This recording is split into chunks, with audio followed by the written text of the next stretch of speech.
I'm Ed Adams, and you're listening to the AFCA Podcast.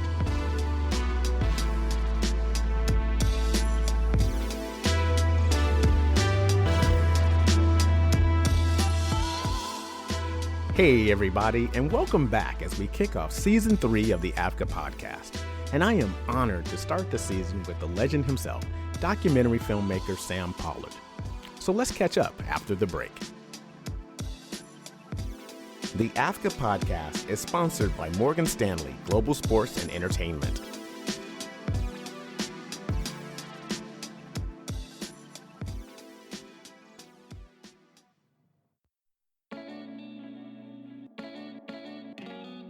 "2020 was a year for the books, folks. Since our last episode, we've endured a pandemic.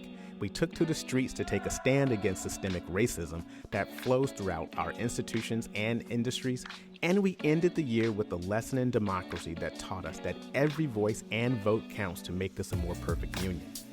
Now, during that time, AFCA was busy too. Throughout the year, Gil Robertson and the AFCA team rolled up their sleeves and kicked off a slew of new projects. The AFCA Roundtable provided a platform for our members to hold virtual press junkets with the actors, directors, and producers in film and television. We had a couple of virtual events like the 2020 AFCA TV Honors, the AFCA Spotlights, AFCA Conversations, and the AFCA Table Reads. Now, there's a lot more to talk about when it comes to what AFCA's been doing in 2020. But let's get back to Season 3 of the podcast. When it comes to capturing the Black experience in film, only one name comes to mind, and that's Sam Pollard. Mr. Pollard has been telling our stories for over 30 years. His first project, Eyes on the Prize 2, America at the Racial Crossroads, won him an Emmy. And since then, he's been producing, directing, and editing so many crucial stories, including the Peabody Award-winning I'll Make Me a World, stories of the African-American artists and community, and Spike Lee's If God Willin' and the Creek Don't Rise for HBO. Now, Sam Pollard's resume is extensive, with over 100 credits as a producer, director, and editor. His latest project is the film MLK FBI, which takes a deep dive into the contemptuous relationship between Dr. Martin Luther King Jr. and FBI Director J. Edgar Hoover and his efforts to stop the civil rights movement.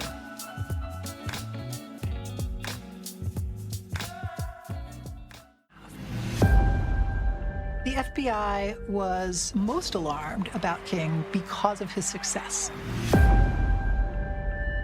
He realized how sick this country was. We were trying to reveal the truth about segregation. J. Edgar Hoover is famous for saying that he feared the rise of a Black Messiah. The FBI says it's clear Martin Luther King Jr. is the most dangerous Negro in America, and we have to use every resource at our disposal to destroy him. J. Edgar Hoover was the head of the FBI for 48 years. The FBI's focus was collecting salacious sexual material of King with various girlfriends. Hoover had made the speech that Martin Luther King was the world's most notorious liar. Now, what am I going to do about Martin Luther King? Looks to me like he's too far gone. This was a way that they could bring down a very influential Black civil rights leader and contain the movement. The FBI mailed the tape of Dr. King with other women to him and to Coretta with an advice that he should go kill himself. That was a clip from Sam Pollard's MLK FBI. Recently, I had a chance to speak to Mr. Pollard via Zoom about his film and his work process and his legacy. Well, thank you for being a part of the AFCA podcast. My pleasure, man. My pleasure. So one of the first things you notice right off the bat in this film is that there's a lack of talking heads in this documentary. And I thought it was interesting because, you hear the analysis in the narration, but you don't see the people. And I was just kind of curious, why did you decide to tell the story this way? Well, and I had seen a documentary back in 2011 called Black Power Mixtape, made by this Swedish documentary filmmaker. And one of the things that was really engaging about that documentary was the fact that you saw all this phenomenal archival footage from the 70s, and everybody who commented was off camera. Angela Davis, Harry Belafonte, and others. You never saw them, you just heard them talking. And that stayed with me. I thought, wow, that's a very intriguing way to do a film. So when we were thinking about this film after we had read David Garrow's book about Dr. King and Hoover and the FBI, one of the first things I said to the producer, Benedine, is that, strategically, aesthetically, I want to do this film without any talking heads. Let's try to do everybody off camera. And that was our strategy right from the beginning. Oh, wow. Okay. All right.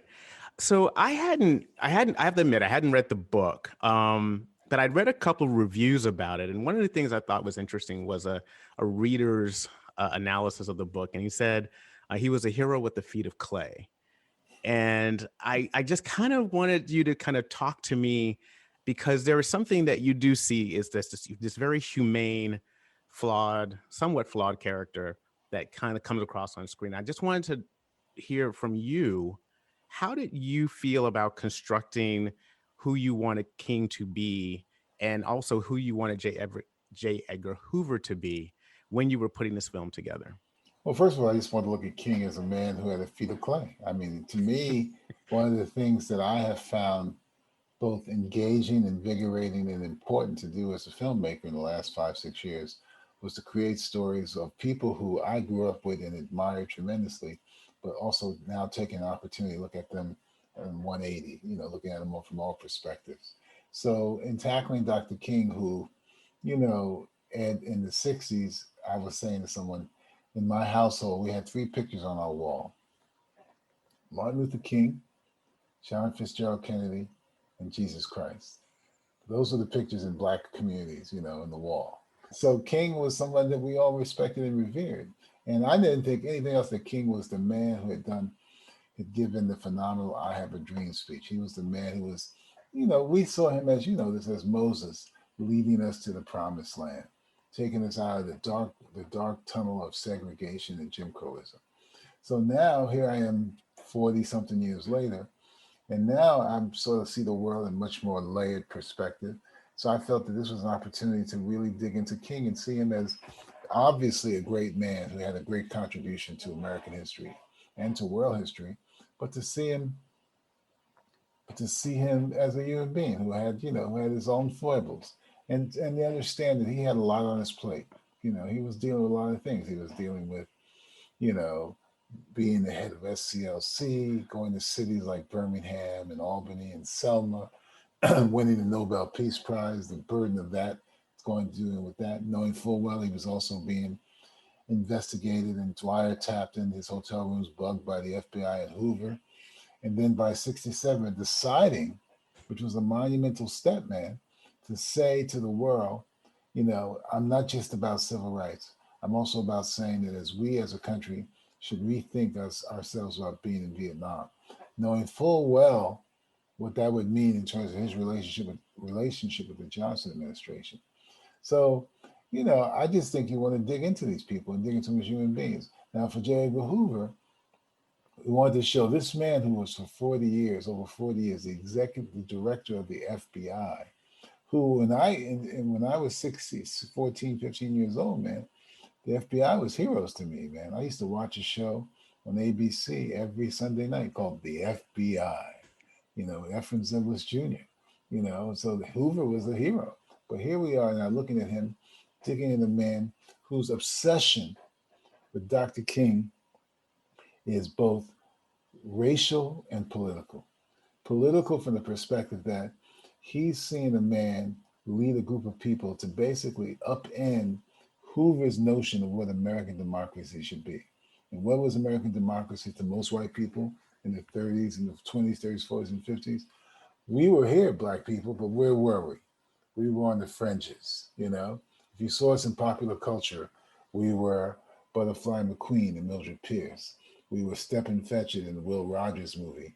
We were Willie Best with Bob Hope. We were, Beulah. We were like in the shadows, We didn't have a major presence in this mainstream. We couldn't walk into a restaurant in the South. We had to sit in the back of the bus. We were marginalized. But for most white people, they didn't see us, They didn't see us. All of a sudden now, here's a Black man with his associates saying, we want equal parity. And white people want to say, what's the problem? Aren't you happy? You know, there was this whole idea that what racial problems are there in America? you know, so that's one thing that probably upset Hoover. The other thing too, as a white man in America, again, he saw black people and black men in a certain way. All of a sudden, a black man is challenging the notion of white America. How dare he? How dare he? This does not make sense. He must be in league with the communists. He must be in league with the communists, trying to turn our country into a socialist, country. You know, and if he wasn't in league with the communists, we learned through our wiretapping and our bugging that this man is not an upright, good standing Christian minister. He smokes, he drinks, he has affairs with other women. We need to take him down by any, as to use Malcolm's phrase, by any means necessary. Wow. Yeah. Since you mentioned the TV shows, I noticed in the film you have a couple of clips, some from the TV show, but also from the FBI story. And I was just kind of thinking, because I forgot about those movies and that TV show. I remember watching it a little bit in reruns, and it kind of made me start thinking about the FBI as part of our cultural narrative, right? Like how we see the FBI more so than even the police. And I was just wondering, as you were looking at all those old episodes, trying to find the clips and looking at movies that kind of expose, that talked about the FBI being the heroes of America, so to speak. What were some of the things that kind of came to mind when you decided what you were going to pick? Well, it was the idea that America, after the World War II and in the beginning of the Cold War, saw the FBI as the premier organization to curtail communism at every step of the way. So a series of movies were made in the late 40s and early 50s where the mythology of the FBI was really ratcheted up. They would have agents in there basically to destroy communism. That's why we use clips from the film Walk a Crooked Mile. That's why we use films from that film. I Was a Communist for the FBI. That's why we use clips from that John Wayne film, Big Jim McClain. Here were these guys fighting these horrible agents, of the Soviet Union, trying to destroy America. And so that's why we felt it was important to show these clips, to show the fact that this mythology of the FBI, and you see those clips of Hoover, in front of the House Un-American Activities Committee, basically talking about how he's going to rid the country of communism. It's scary when you think about it. It's scary. But it was shaping, again, this country shapes mythology like many countries do, that people can buy into, And if you do it well enough, as we've seen in the last 4 years, man, people will eat it up. They will buy into it. I mean, I was watching this TV show last night, The Circus on Showtime, and one of the reporters is down in Texas talking to some of these Southern people down there, and they're basically saying it wasn't Trump supporters, MAGA supporters who were in the front of that invasion of the Capitol. It was Antifa, members of Antifa.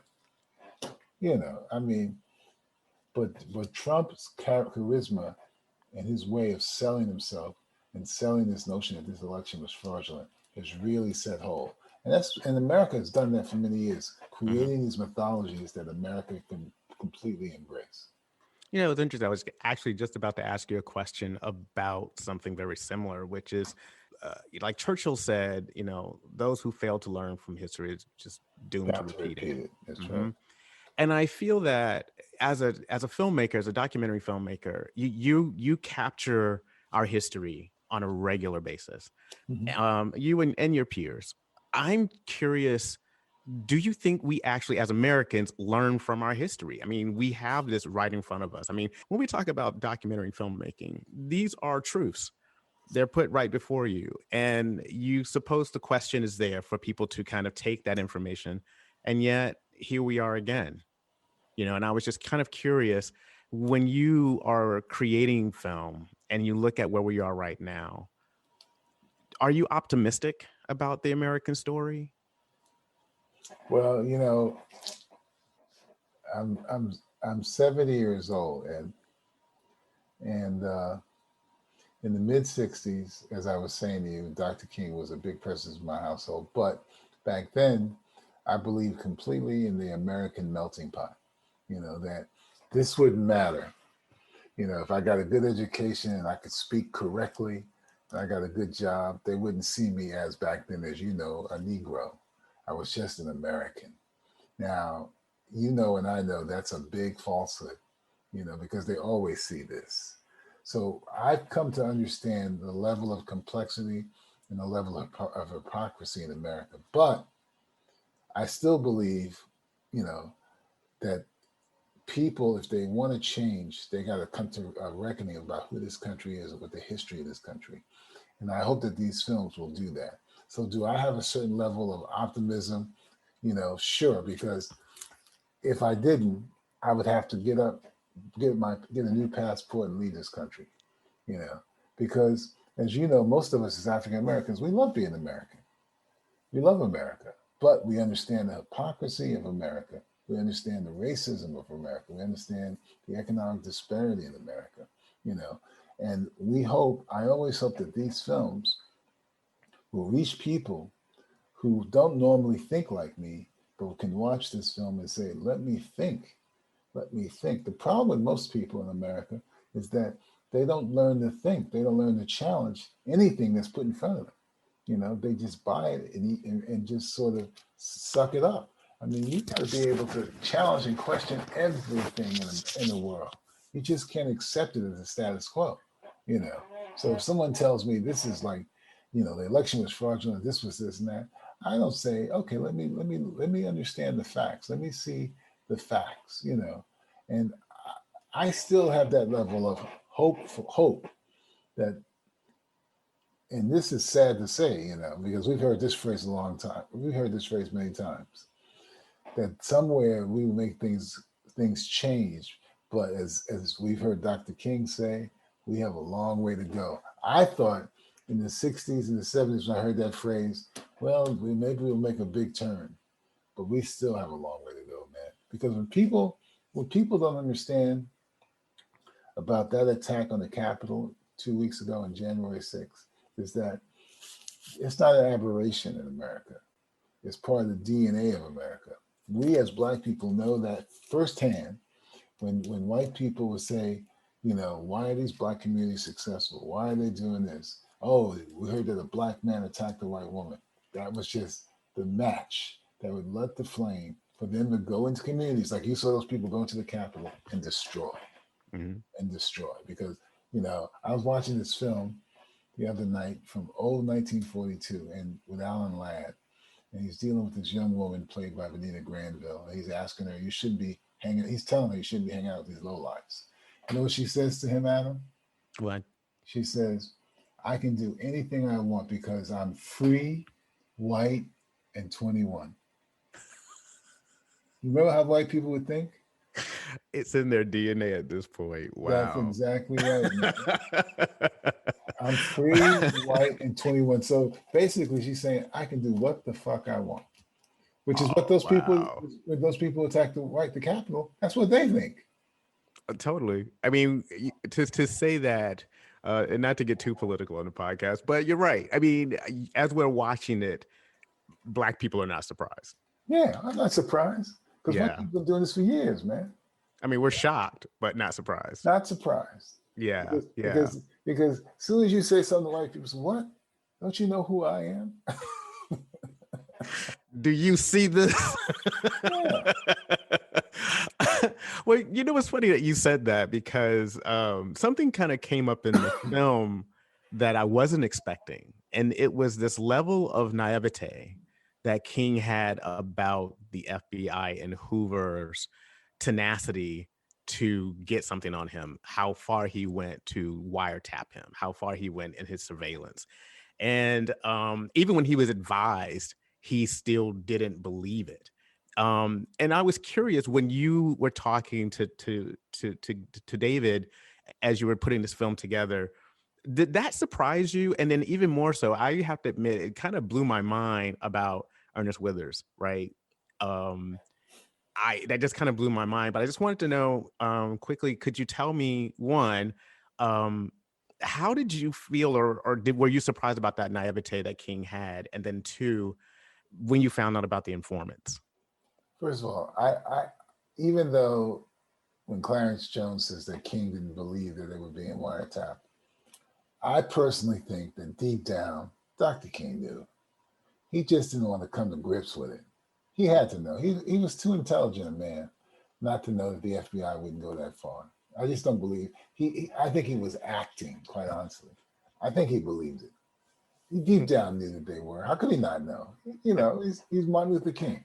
You know, I think that naivete was a front. Quite Interesting. honestly. Okay, yeah, Young seemed to be pretty clear about it. Like, yeah, well, we knew.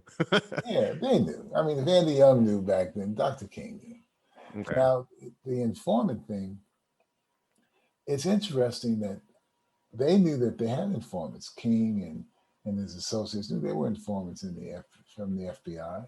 But obviously, I mean, what were they saying on these, in these meetings that was going to destroy democracy? They weren't. They were basically talking about doing what? Non-active, non-violent intervention into these places. Going to get arrested, doing sit-ins. They weren't going to do anything where they're going to blow up a building. So that's why they weren't concerned about the informants.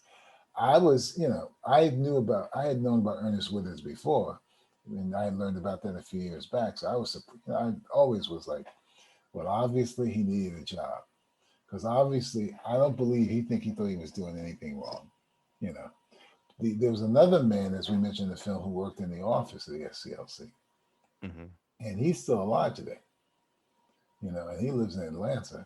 And my producer thought we should do what I call one of those Mike Wallace moments from 60 Minutes. Remember those white Mike Wallace moments? And I said, there's a lot of things I'll do for a film, but I'm not sure I want to have a camera crew behind me and go up and knock on his door and say, we know that you were an informant for the FBI and you worked in the SCLC office. Do you want to comment? To me, I can't do that. But he lives in Atlanta, and I bet you he's seen this film. Wow. I know we're getting close to time, but I've been asking this question for most people on the podcast, and I would love your take on it. But so 2020 kind of taught us a lot. One, about our culture, what we already talked about, but also this cultural shift with COVID. And I was just kind of curious, during this time, what did you learn about yourself that you didn't know before? Oh, I'm not sure I learned much, because I've been around so long, man.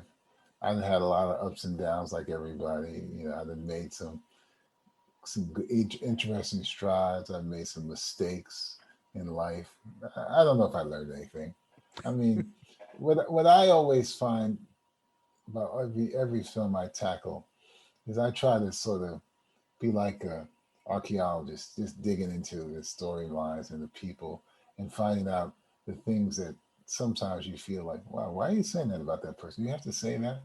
And I think you do. Again, it's my idea, my philosophy, that I want to show a human being.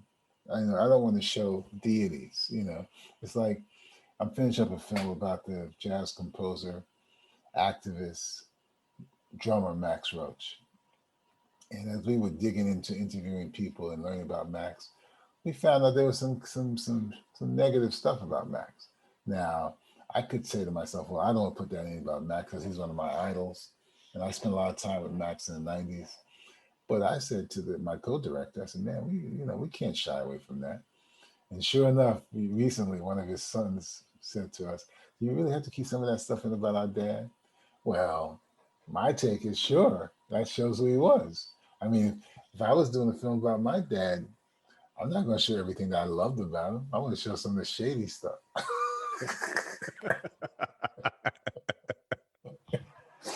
That's just who I am, man. I don't think anybody walks on water. There you go. I think it's kind of fascinating. One more thing before we go. What is the takeaway that you want the audience to come away with this film understanding? The takeaway is, I want you to see this is a slice of American history that is ever present, that it resonates with our history today. We're living in some of the most phenomenal complicated, tortured part of our country. But there's antecedents that people should want to really understand and look at. And then some of the things you hear in the MLK FBI, the dog whistles about communism, the dog whistles about, do you feel your peaceful protests are causing riots in the cities? You want to still hear, you're still hearing that stuff in America today, man. Awesome. Awesome. Well, you know, I do find you to be one of the quintessential gatekeepers of our history. So I just want to say thank you for doing what you do. Thank you, man. Really appreciate it. I enjoyed talking to you. That was the amazing Sam Pollard talking about his latest project, MLK FBI, which is currently available on demand on your favorite streaming services. I also recommend you catch another of his latest projects, Black Art in the Absence of Light, which premieres on HBO in February. And that's our show. Thanks again to Mr. Pollard taking part in this interview. Now, I mentioned a lot of projects AFCA's been doing during the podcast hiatus, and I recommend you check them out. You can find all these series, specials, and events by visiting the AFCA channel on YouTube. And be sure to like and subscribe while you're there. So until next time, keep your head up.